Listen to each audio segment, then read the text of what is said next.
Hello, Catherine. Oh, myself and David's just back from a funeral here now. Yeah.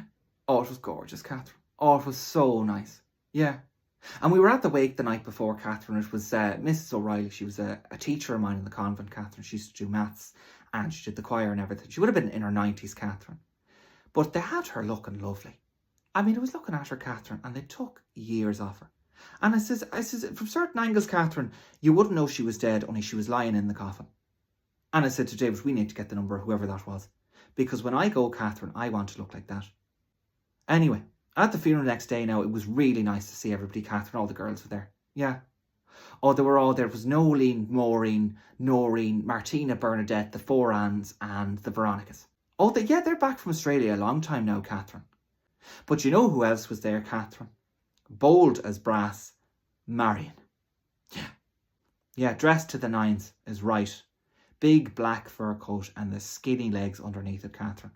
Yeah, she looked like an ostrich.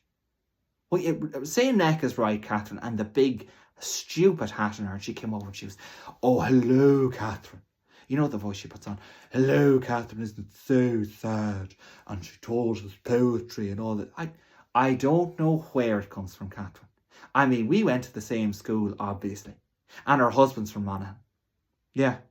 Well, first husband is right, yeah, that's another thing. Anyway, into the church then, Catherine, and it was so nice. I mean, they had all the former students there in a choir, Catherine, of all ages, singing the songs, Catherine, and doing the gifts and everything. And of course, Marion inserted herself right up the front to do a reading. Yeah. Well, she was always a lovely reader now, to be fair to her, yeah. Yeah, but she was sitting beside the family, Catherine. I mean, come on. Anyway, in the queue for communion then, Catherine, I could see her out of the corner of my eye. And she'd gone up to the priest first to get the communion. And I could see her going back to her seat. And I saw her genuflect, Catherine, but she wasn't stopping. And I said to David, what is going on here? And Catherine, she was over to her seat. She took the coat off, put the hat back on, Catherine, and went back up for another piece of communion. But I says, that just sums her up.